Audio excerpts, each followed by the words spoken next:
Hello, friends and family. This is Tyler Swear, and I'm going to be talking for my final time about the coronavirus.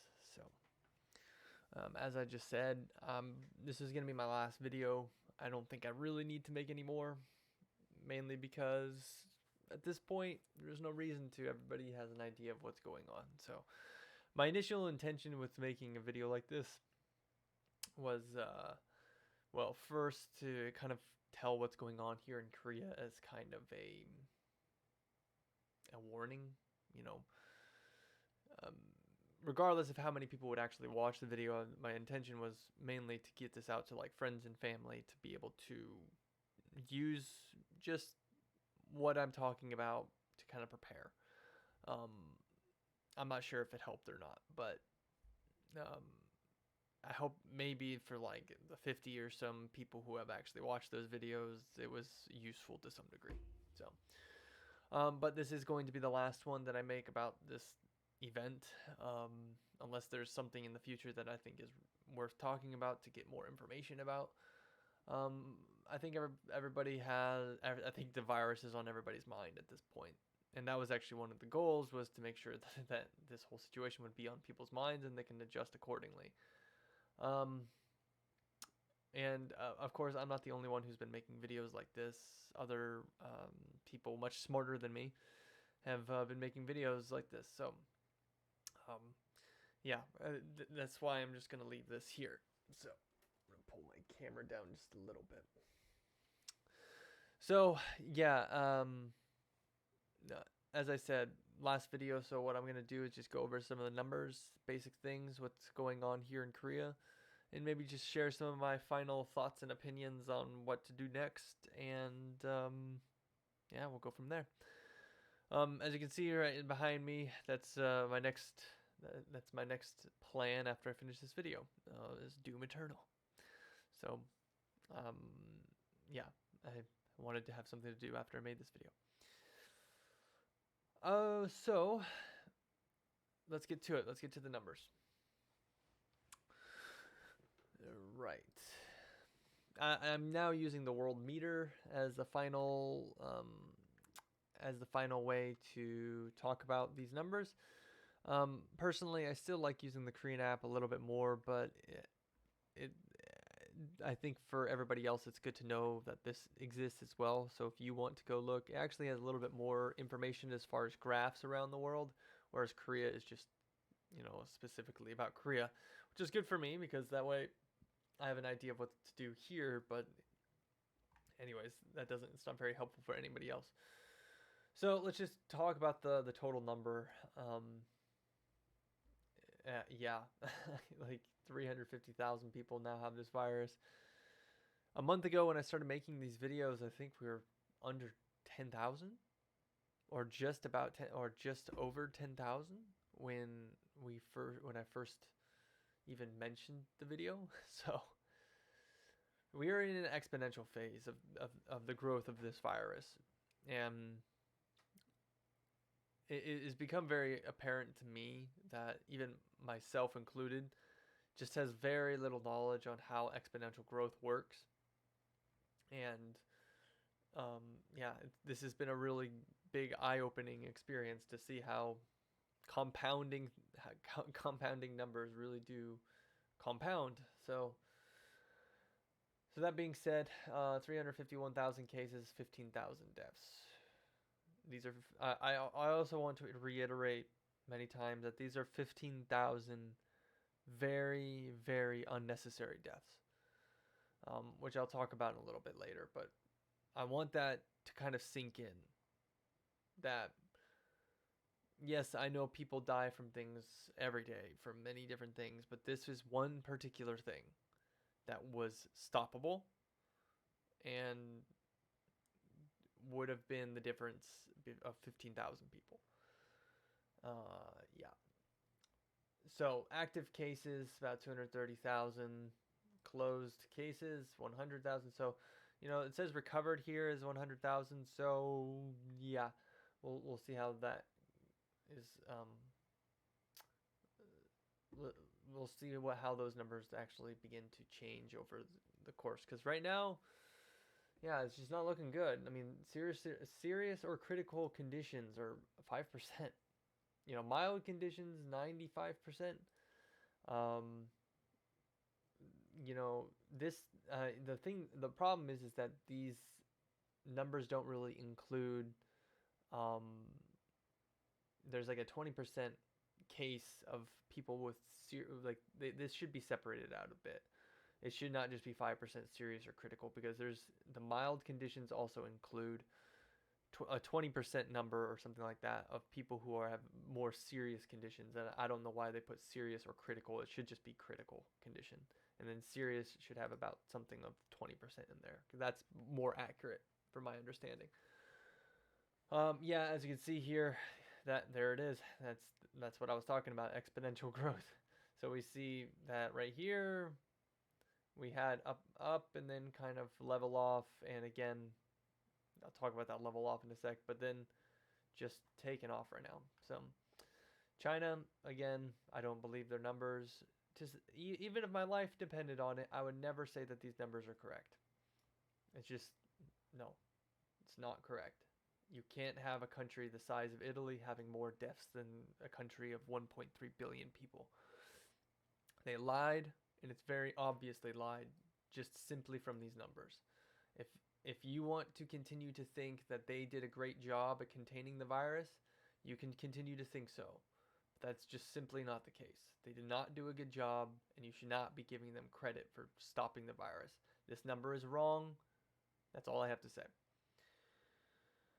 The U.S., 31,000. Yeah, it's just amazing to me. Just all of a sudden, testing comes online, and all of a sudden we have a bunch more numbers to go off of.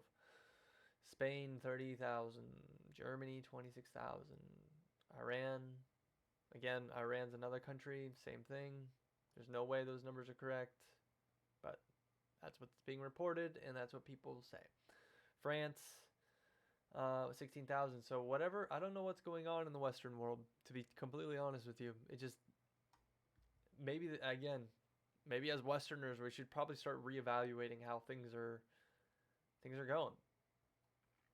Because all of these countries seem to have dropped the ball when it came to isolation, quarantine, border protection. Every single one of these seem to have failed in a very drastic way, as you can tell. Yeah, because I mean, 5,000 deaths from Italy, just an insane number. Nothing we would ever have thought of in our entire lifetimes. I mean, I even talked to my family about this, even my parents. I just asked them. I was like, "Do you remember at any time there was something this critical?" And they said no. I mean, swine flu was a problem when 10 years ago, but to the degree at which we're dealing with now, it's a totally different situation. And the problem is people have always been comparing the final numbers that came out of swine flu to the numbers that we have now, which is again a not really smart thing to do, because we're not done here yet. We're only 4 months in. We're only 4 months in, and given our current rate, we're going to be surpassing swine flu in massive numbers soon.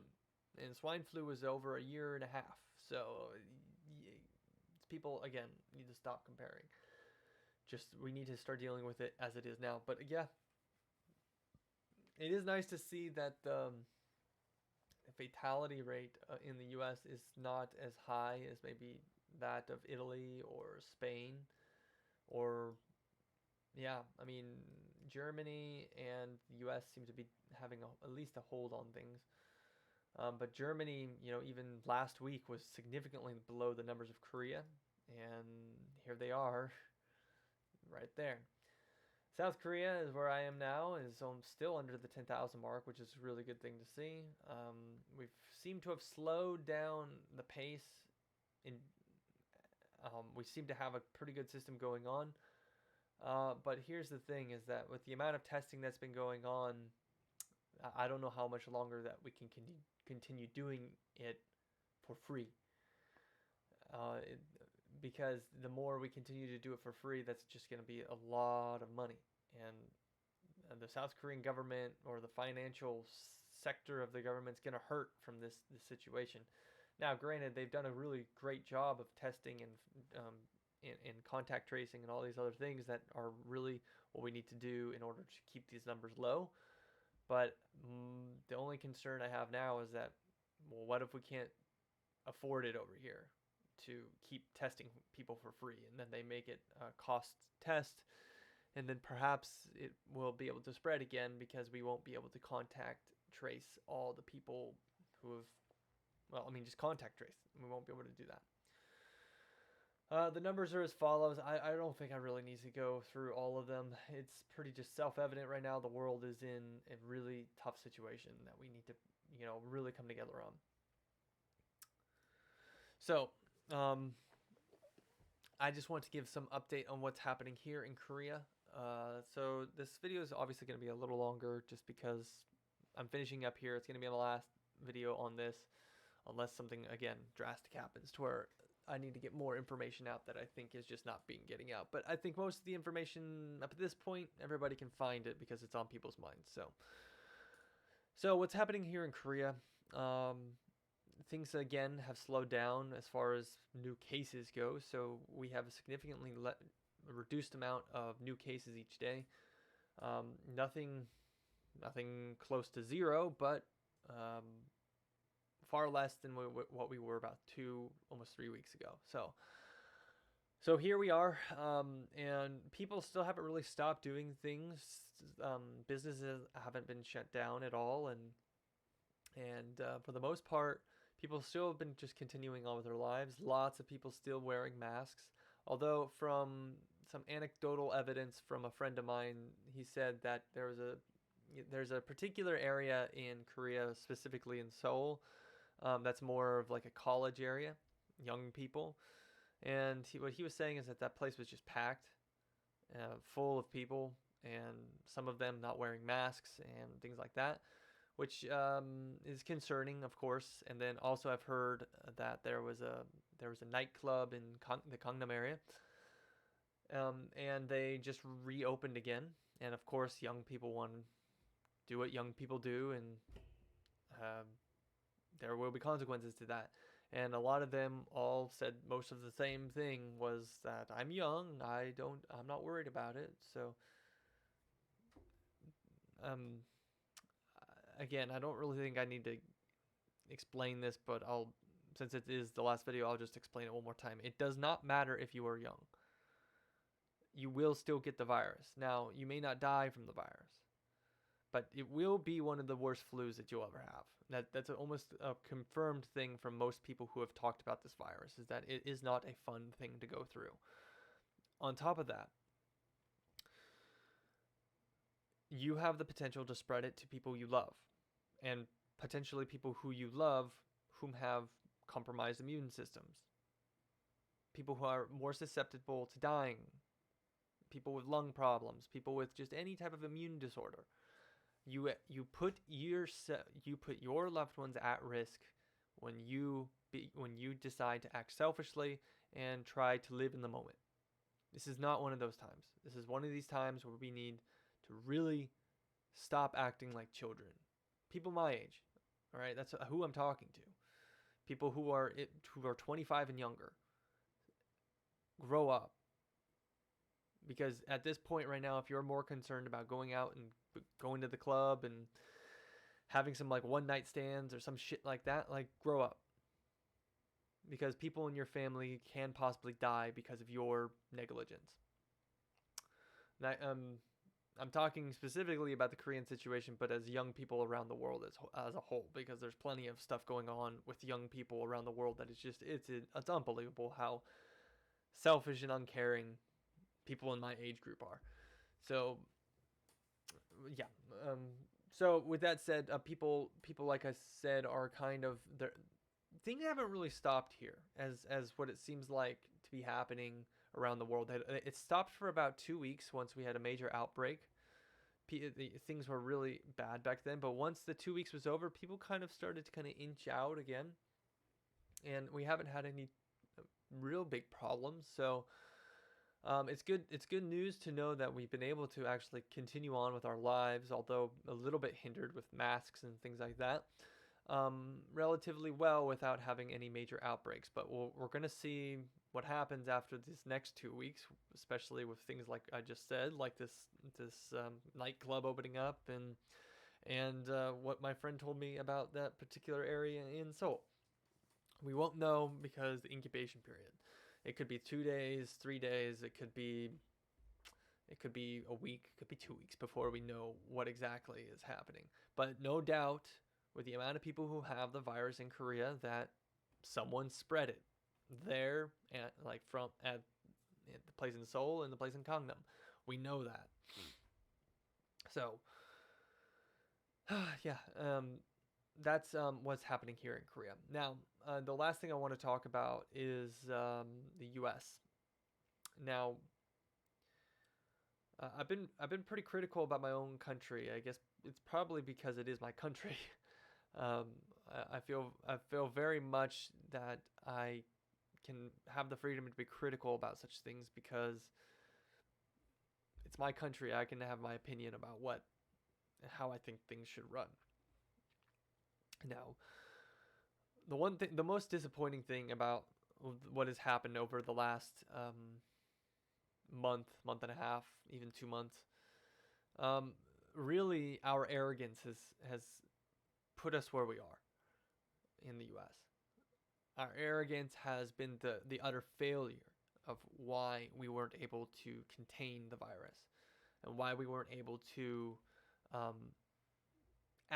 be proactive about having it even spread in the U.S. at all. And the reason I'm saying that is that I know I've heard 1,000 times from several other people, from several people back home, people I don't even know, but it's just common things like this. People think that because we are the greatest country in the world, or at least that's the American mentality. They think it's the best country in the world, and that we have the best healthcare system in the world, so we'll be fine. And look where that's gotten us. That mentality has literally done nothing but harm us. Because when you start being complacent about our own healthcare system, and actually our healthcare system is definitely not the best in the world. I wouldn't even put it necessarily in the top 5. Because there's political reasons for that, and I'm not going to get into it. But right now, I think most Americans need to admit at some point that we are not at all even close into the top 5 healthcare systems in the world. Otherwise, this would have not even been a problem. There's been warning signs for years now about something akin to a pandemic, and no one did anything. No one prepared. People say they prepared, but they never really prepared. Obviously, clearly. And I might be able to I hope I'm able to bite my tongue in like a week or two. If the numbers in the U.S. actually drop significantly, then I will gladly bite my tongue to say, okay, we actually did react, or we did actually. I know that's correct. We did react at least. We didn't just let this thing bulldoze us into the ground. But yeah, I will say that it definitely has been our arrogance that has definitely hindered our ability to be proactive towards the virus. The more we can be humble as Americans, I think the more we can actually get done, and realize that being humble is not a weakness. And that if we can just admit that we don't have the greatest system in the world, maybe we might be more keen at trying to improve it, not necessarily destroy it. Now, I know there's plenty of politics around what we can do. Like, people want to completely tear down the system and rebuild it, that type of thing. But how about we just try to improve what we have? That would be a better idea. Now, the other thing I am going to talk about is that just a bit of politics. I'm going to try to keep it as minimal as possible. It's not so much about politics as in my disdain towards the fact that politics have become an issue in this situation. It's unbelievable. I've seen people on Facebook, I've seen people on Twitter, I've seen people across various slews of social media complaining about the way that Trump dealt with the situation. My opinion are as follows. The border was closed to China in the beginning. Okay. That was the right move. And people even criticized Trump for that for closing the border like that. Again, being political about it, and claiming xenophobia and things such as that because he shut the border to China, which of course China didn't like either, and they used their propaganda to influence our media. Which that's not a flippant statement. That's just a fact. That type of thing happens. Just Google search how often the Chinese government actually affects our own media over here. The more you can understand those patterns, you'll be able to realize that you're not really speaking for yourself. Anyways, that's a little bit more abstract. My point is this, that Trump's administration shut down the border in the beginning. Failed because we had people coming over from Europe. Honestly, personally, I would have liked him to shut the border to pretty much everyone, with the exception of like cargo flights coming in. That's a bit extreme, I understand, and hindsight's 2020. But even back then, I remember before this thing became an issue, what it is even today, I was definitely thinking on those lines. Shut the borders. I felt the same thing about Korea. Shut the borders. Why would you leave them open? I understand that's a tricky situation, but man, oh man, we're really reaping the rewards of those choices. So, and then of course people's criticisms toward the left and the right about who's acting and who's being proactive. The right saying that the left is being panic mongering, and then the left is saying that the right doesn't care enough, and it's just all just let me just boil it down to this. If you're watching at this point, if you are playing a political game amidst one of the biggest crises, the biggest crisis that has happened definitely in my lifetime, and I'm 25, but even my parents' lifetime, we haven't had a crisis like this since World War II. I mean, and speaking specifically about diseases, we haven't had anything akin to this since the Spanish flu, which none of us were alive for. So, drop the politics. Really, there's no reason to be political about anything like this right now. What we need to do right now is actually move forward. We need to move forward together. And at the end of this all, when the dust has settled, then you can have the freedom to be critical. Then you can have the freedom to point the fingers at who let this thing get out of hand. But for now, it would behoove all of us to be able to work with each other, try to work together. Okay, I mean, I'm speaking in the figurative sense here. Work together at not being together, and stop blaming each other's politics. Because if you're really being political in this environment right now, what the fuck are you doing? That's all I have to say. There's no reason to be political right now.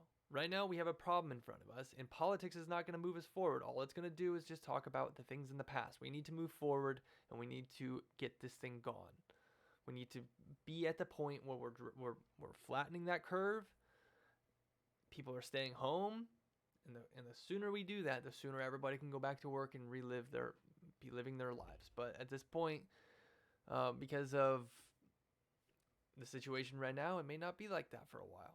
And at the same time, because of the economy, the way the economy is dropping right now, it could be a very long time before we actually get back to normal. Who knows? But the key thing is right now is that we need we need to be cooperative. That's it. So,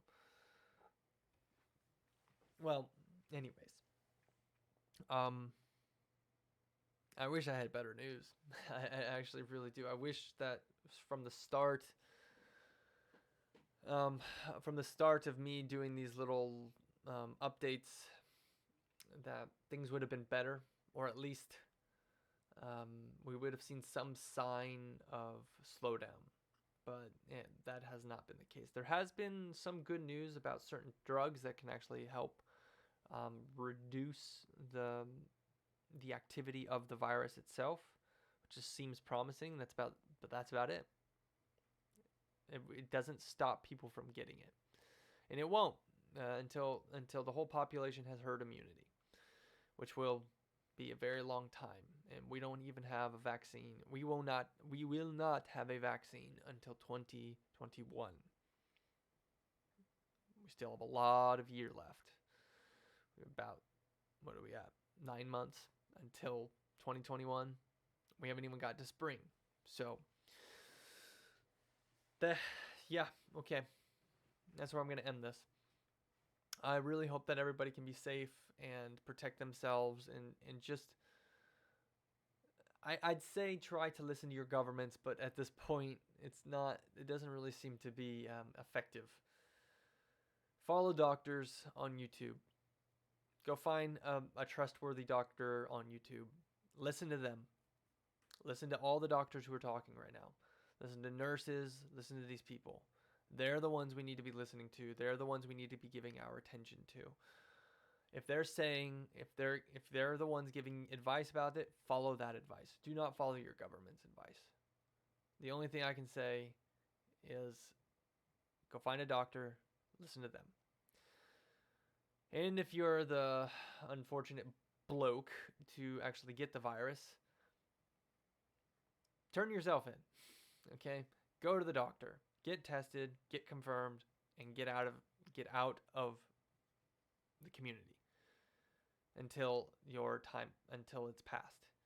The sooner you get in, the better your chances will be. Wear a mask. As I've talked about 1,000 times, wear a mask. As Americans, I know you're stubborn as hell. Wear a mask. Reduce the inoculum of which you can actually get the virus. Even if you get the virus, as long as it's of a low inoculum, you'll be fine. Well, you'll be better. It'll give your body a time to fight it. So, well, anyways, I hope that these updates might have been helpful to at least the 50 of you who have watched it. So, I'm not sure